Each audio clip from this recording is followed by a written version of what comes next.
Hello everyone, welcome to my channel pen papers of math में। आज हम अपने बचे हुए क्वेश्चन को सॉल्व करेंगे। हमने पिछले वाली वीडियो में 6 तक क्वेश्चन सॉल्व करे थे। आई होप आपने देखा होगा। अब हम 7वां क्वेश्चन आज सॉल्व करेंगे। हमारा 7वां क्वेश्चन है, देख लीजिए आप लोग भी क्वेश्चन। मैं लिखती हूँ और इसे सॉल्व करते हैं। 7 नंबर क्वेश्चन, प्रश्नावली 5.4 का पार्ट 2, क्योंकि पहला हम सॉल्व कर चुके हैं। ये हमारा 7 नंबर question, √e⁻√x। This is our question. क्या फाइंड करना हमें? dy/dx। We have to find dy/dx। Let's okay solution. First of all we will consider this y। So y equal to e⁻√x and it is in a root। Taking a differentiation the both of side, sorry, दोनों तरफ x के सापेक्ष differentiation लेने पे, दोनों तरफ x के सापेक्ष अवकलन करने पर सो dy/dx ये क्या है हमारा? हमने अपने पिछले वाली वीडियो में देख रखा अच्छे से कि ये √x है। हम इसे √x की तरह कंसीडर करेंगे क्योंकि हमने फार्मूला देखा है √x का डिफ्रेंसिएशन। आई होप आप लोगों को अब तक याद हो गया होगा। फिर भी मैं यहाँ पे रिकैप करके लिख देती हूँ ताकि आप लोग कंफ्यूज ना हो और मैथ्स पे फोकस करें कैसे सॉल्व हो रहा है, वरना आप लोग फार्मूले में ही रह जाएंगे कैसे आया। तो उसे दूर यहाँ पे मैंने लिख दिया है। इसे हमने क्या देखा फार्मूला √x, दैट मीन्स हम इसे √x की तरह कंसीडर करेंगे। तो ये हमारी इतनी वैल्यू x होगी। अब ये भी बात भी है, अगर यहाँ √x था, √x यानी रूट के अंदर x था तो हमने यहाँ पे x लिखा था। अगर रूट के अंदर y होता तो हम यहाँ पे y लिखते। अगर रूट के अंदर यहाँ पे 5 होता तो हम यहाँ पे 5 लिखते। ये मैंने बहुत बार एक्सप्लेन करा है, फिर भी मैं करती हूँ कि आप लोगों को क्लियर हो जाए, क्योंकि अभी भी एग्जाम में टाइम है। ओके, अब इसका लेंगे हम इसे √x की तरह कंसीडर करेंगे। तो ये हमारा √x, इतनी वैल्यू हमारी x है। तो जैसे यहाँ पे x था तो यहाँ पे x था, यहाँ पे इतना है तो यहाँ पे इतना होगा, e⁻√x। अब हम इसका डिफ्रेंसिएशन लेंगे। हमने क्या देखा है? रूट के पावर क्या देखा है? e⁻x देखा है। e⁻x का डिफ्रेंसिएशन मैं यहाँ पे लिख देती हूँ। e⁻x का डिफ्रेंसिएशन e⁻x होता है क्योंकि ये एक्सपोनेंशियल कांस्टेंट है और इसका इंटीग्रेशन डिफ्रेंसिएशन सब यही होता है, इसका कुछ वैल्यू चेंज नहीं होती। अब समझने वाली बात यह है कि यहाँ पे x है तो यहाँ पर भी x है, वैसे ही यहाँ पे √x है तो यहाँ पे √x होगा। अगर यहाँ पे y होता तो यहाँ पे y होता। हम इसके रिस्पेक्ट में लेते हैं, ठीक है। तो हम यहाँ पे √x है तो यहाँ पे क्या होगा? √x होगा। अब √x का डिफ्रेंसिएशन x के रिस्पेक्ट में, क्योंकि हमें पता ही है कि √x होता है, हमने देखा ही है √x का फॉर्मूला। अब dy/dx इक्वल टू इसका √x का डिफ्रेंसिएशन, देखिए मैंने ऊपर लिख रखा है √x का डिफ्रेंसिएशन 1/2 √x। तो 1/2 √x, रूट x की वैल्यू क्या है हमारी यहाँ पे? e⁻√x, सिंपल, इनटू एक्सपोनेंशियल का डिफ्रेंसिएशन, एक्सपोनेंशियल ही होता है, उसमें कोई वैल्यू चेंज नहीं होगी, हम उसे ऐसी एज इट इज लिख देंगे। √x का डिफ्रेंसिएशन 1/2 √x हो गया। अब आप चाहे तो इसे सीधे एक साथ लिख सकते हैं, dy/dx इक्वल टू, ये सब साथ में क्योंकि ये सारे मल्टीप्लीकेशन में है तो ये सारे एक साथ आ जाएंगे। ये 4 हो जाएगा, ये root into √x। I hope आप लोगों को ये क्वेश्चन अच्छे से समझ में आया होगा। नहीं समझ में आया रिवाइंड करके एक बार फिर से देख लीजिए, क्योंकि मैंने इसे अच्छे से एक्सप्लेन करा है। हम अगला क्वेश्चन देखते हैं। अगला क्वेश्चन क्या है हमारा? 8 नंबर क्वेश्चन, log x, यानी 8 नंबर क्वेश्चन log x। ओके, सबसे पहले हम क्या कंसीडर करेंगे? We will consider it y। अब दोनों तरफ x के सापेक्ष अवकलन करने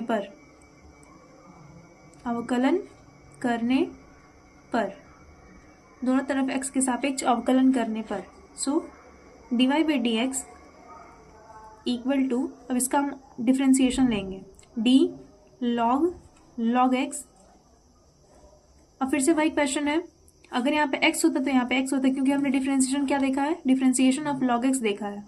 log x का डिफ्रेंसिएशन होता है 1/x।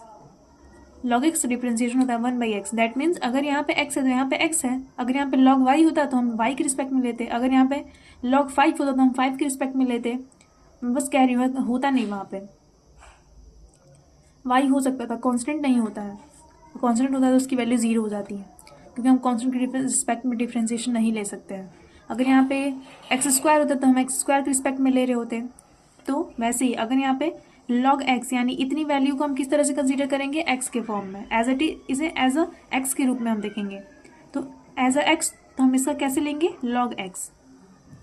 फिर से समझते हैं, अगर यहाँ पे x था तो यहाँ पे x हुआ, वैसे ही यहाँ पे log x है तो यहाँ पे log x होगा, क्योंकि हम इसे कैसे कंसीडर कर रहे हैं, log x, यानी ये पूरी वैल्यू हम इसे x कंसीडर कर रहे हैं, log x। तो log x का डिफरेंशिएशन x के रिस्पेक्ट में, तो यहाँ पे x होता है तो यहाँ पे x आता है, तो वैसे यहाँ पे जो है यहाँ पे आएगा इनटू, अब इसका डिफरेंशिएशन log x dx हो गया। अब dy by dx, अब log x का डिफरेंशिएशन 1/x, यानी हमारी x की वैल्यू यहाँ पे क्या है, log x है, तो 1/log x into log x का डिफरेंशिएशन 1/x। तो what is the final value, x log x। So dy by dx equal to 1/x log x।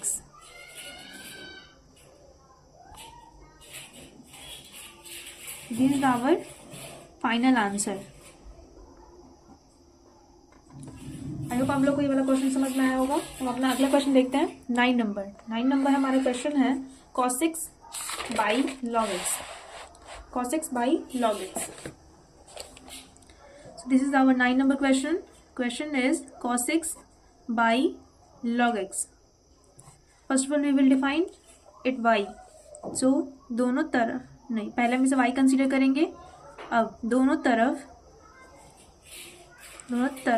x के सापेक्ष अवकलन करने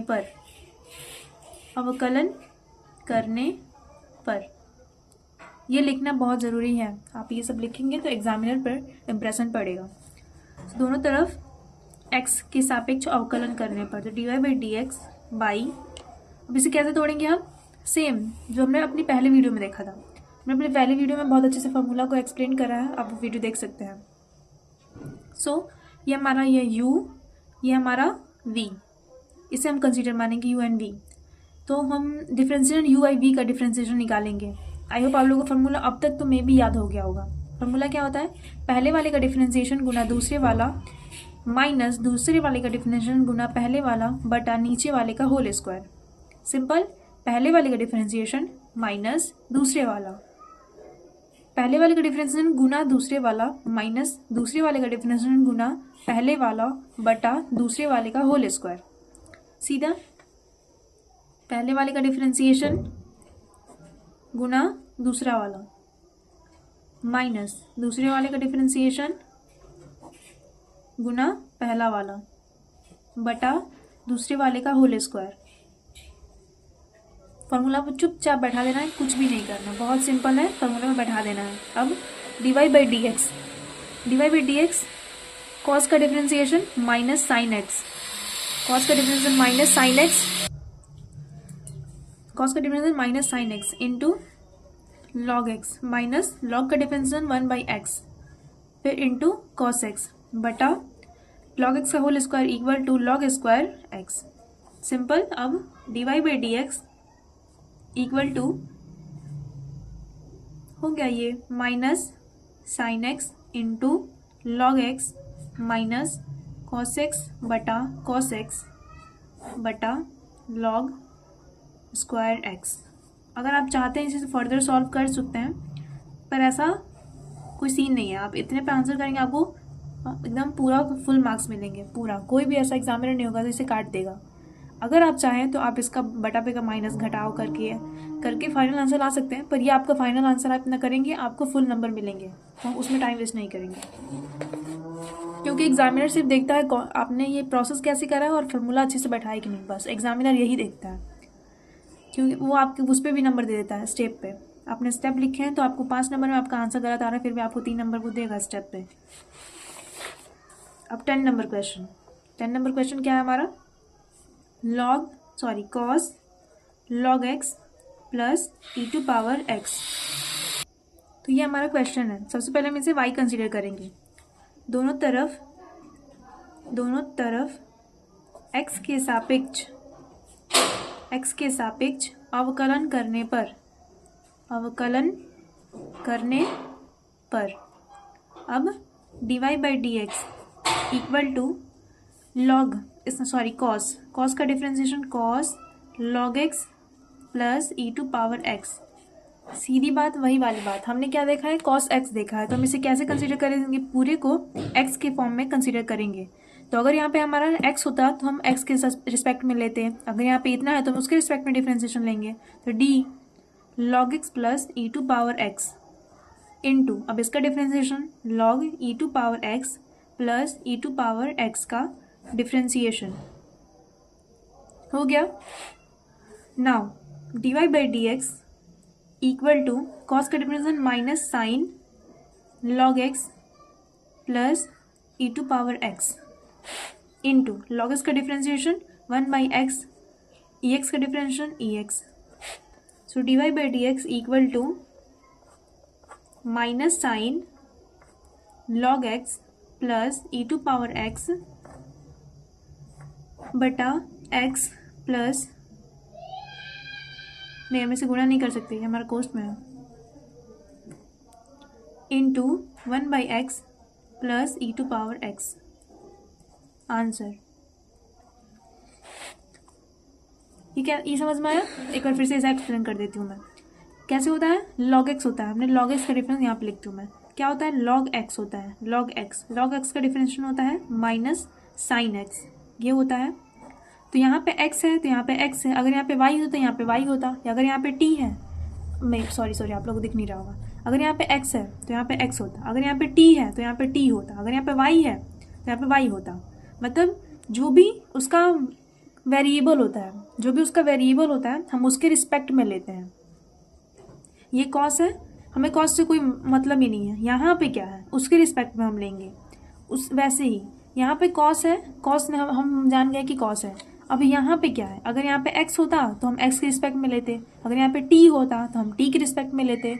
यहाँ पे क्या है, log x प्लस e⁻x, मतलब यहाँ पे हमारी x की value log x plus e⁻x है, ये हमारी x की वैल्यू है, x की तरह हम इसे लेके चलेंगे।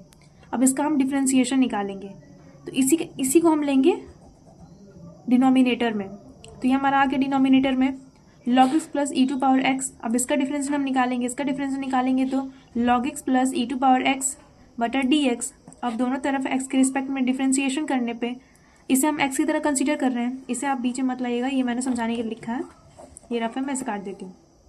अब cos का डिफरेंस माइनस साइन होता है, हम इसे x की तरह कंसीडर कर रहे हैं, तो ये एज इट इज़ ऐसे ही रहेगा, इसमें कोई चेंजेस नहीं होंगे। cos का डिफरेंस माइनस साइन, तो माइनस साइन और x की जगह पे x इंटू, अब log x का डिफ्रेंसिएशन 1/x प्लस एक्सपोनेंशियल का डिफ्रेंशिएशन एक्सपोनेंशियल ही होता है, हमने इसे लिख दिया। हम इसे गुणा नहीं कर सकते क्योंकि ये कोष्ट में है, क्योंकि हम x का वैल्यू निकाल रहे हैं। x कैसे है, वो cos के वेरिएबल, मतलब cos के अंदर है वो, तो हम इसे डायरेक्टली गुणा नहीं कर सकते, ये तो कोष्ट में होगा। आप इसे गुणा करना चाहते हैं तो आप बारी बारी कर सकते हैं, पहले इससे फिर इससे, एज योर विश। मैंने नहीं करा, ये आपका हुआ फाइनल आंसर। आज के लिए इतना ही। हमारा ये वाला प्रश्नावली अच्छे से खत्म हो गया, 5.4 खत्म हो गया। अपनी नेक्स्ट वीडियो में 5.5 स्टार्ट करेंगे। Thank you for watching, thank you.